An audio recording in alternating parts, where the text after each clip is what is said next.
Good morning, everyone. So I'm Samuel. And I'm Bret. By the way, nice flowers, Bret. Oh, thank you.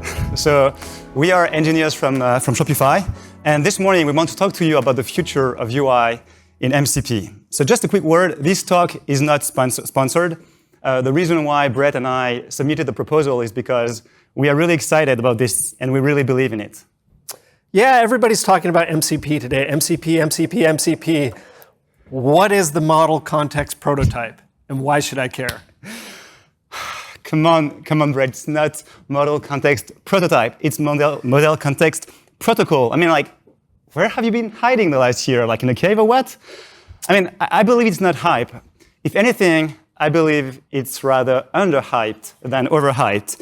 I mean, if we ever get to AGI one day, I'm pretty sure that MCP would have played a huge part in it. So MCP basically is just a standard for AI models and tools to communicate with each other.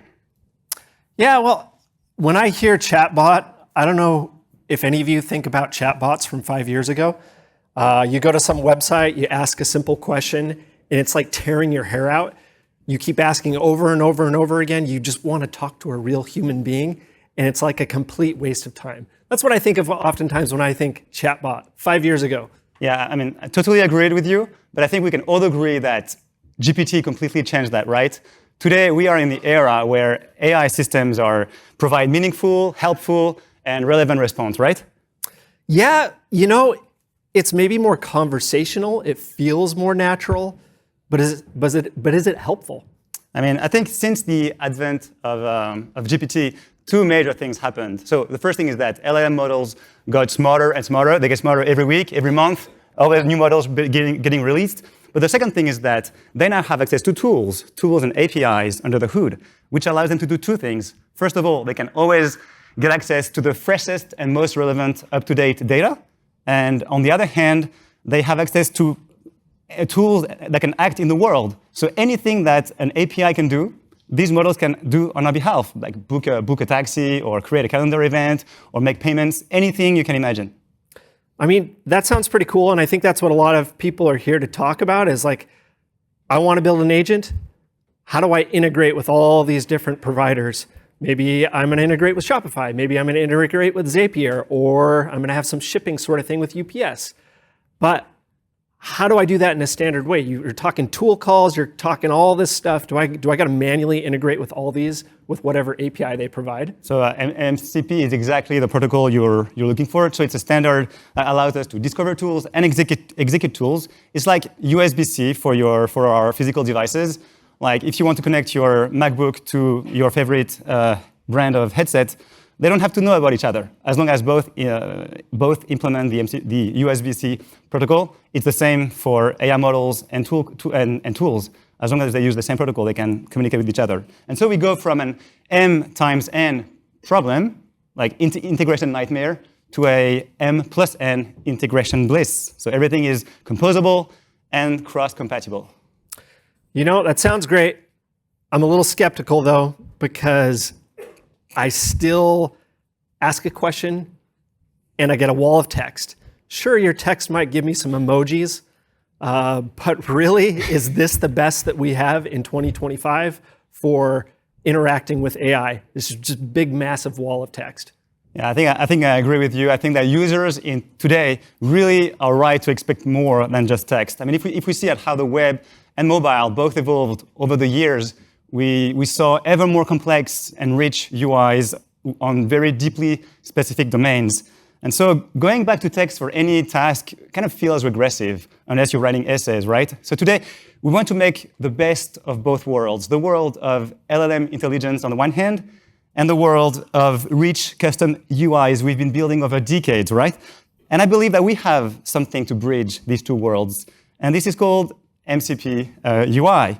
It's a standard way for MCP servers to send UI resources from the server to any client. So MCP UI sounds interesting. Is this Shopify though? So actually, at Shopify, we haven't created nor are we maintaining this project. It's an open source project. But at Shopify, we've been using it for our MCP servers exposed externally. So MCP UI allows us to send all of our commerce components like product cards, carts, checkout. And so any MCP client that uses MCP UI can now render our commerce components in their agents or chat experience. And we've also been using MCP UI for more and more internal tools. So that sounds awesome. That definitely sounds interesting. Are there other things besides commerce that MCP UI might be useful for? I think the possibilities are really endless. I can just give you 3 examples top of mind, but really I think the limit is your imagination. Let's say I want some turn-by-turn directions. How do I go from here to Buckingham Palace? I mean, do I really want to go through a wall of text, turn left, turn right? So cumbersome. I mean, I would much rather have a kind of integrated UI widget that looks kind of Google Maps, that I can tell it, it takes into account live traffic. I can say where I want to live, when I want to arrive. I can choose my mode of transportation. So this is much more useful for me. Again, if I want to schedule a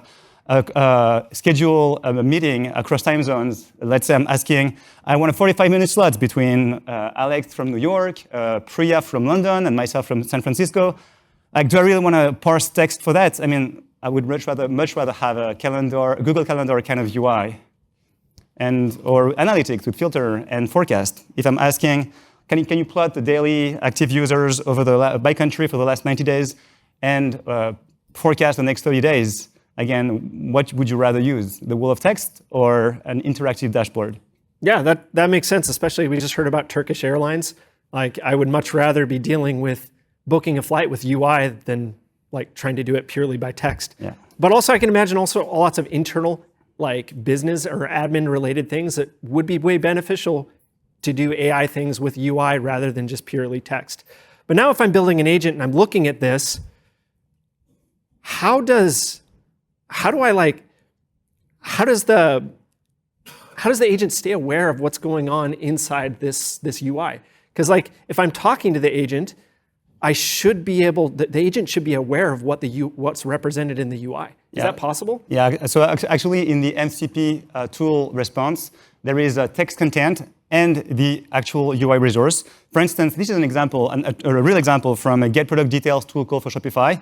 So we have an array. We have the first type content, which gives like product details, the price, the availability, and then below we have the UI resource. It's just a resource of type UI, and it gives us the URL to the component to integrate, and both are matching. So the LLM knows exactly what's in the UI. Okay, so best practice would be if the UI that's represented on the page should also have some text response that's coming out of the MCP resource or MCP tool call that is corresponding, and both should match. And that's also interesting. I'm looking at this. There's this text URL. That's a URL. So if I'm going to embed this inside my agent, I'm probably going to like iframe that URL, which is interesting because if I add any random MCP server to my agent, I probably don't want to give that MCP server unlimited access to everything on the page of the agent and just read all the stuff with whatever UI is there. So because it's this URL that could be iframed, it's easily sandboxed. That's pretty cool. Well, what about actions? Can the LLM or the agent be aware of when I take actions in the UI? Yeah, so actually MCP UI allows the UI resources to send all the intents to the client. And so any action the user takes on any of the Shopify components, the agent is made aware of it. For instance, if a user is clicking on Add to Cart, there is an Add to Cart with the product ID sent to the host. And so the LLM knows exactly what's happening, as if the user had typed, I would actually like to add product with this ID, blah, blah, blah, blah, blah, to my cart. Well, it's the same action, but much more convenient for the user. Okay, that makes sense. So when you say intents, I click a button on here that's add to cart or buy now. The intent would be sent out of the iframe just as a post message, and then the host agent handles that message, can do what it wants with it. Yeah. That sounds cool. Does this actually work in an agent today, though? Yeah. So actually, at Shopify, we're using an open source chat UI, which is called LibreChat. It's the most popular open source project for that. And we are adding MCP UI to LibreChat. The final PR is landing this week or next week. And so if you take just a new instance of LibreChat and you just add the Shopify MCP server shop, you will be able to search products, make purchases, real purchases, using MCP UI. That sounds cool. So can I actually try it, though, right now? So actually, we've actually deployed that PR on our internal Libre chat. So you can play with it on chat.shopify.io internally. So yeah, I think you should try it. Be my guest. Let's try it out. So again, this is just Libre chat. So when I say Libre chat, this is a PR that is not yet merged. It should merge in the next week or two. So this is just an internal sort of rendering of this. But really, again, just pure Libre chat. I have the Shopify MCP server added here. Let's say I'm looking for some trail running shoes. See what happens. Okay, it's thinking. That's good. Praying to the demo gods. All right, so it's going to call the search shop catalog tool. And now we see the response from that catalog tool. And inside there, we also have some embedded UI resources. So each of these, that's really cool. So each of these, I can scroll through these. Well, maybe let's say I want to buy this one. Let's add this to cart. So if I click this, there should be an intent that goes out.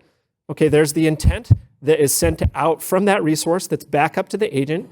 So the agent should see that intent and say there's an update cart tool. Okay, yep, we're going to run the update cart tool call with a particular product ID and quantity.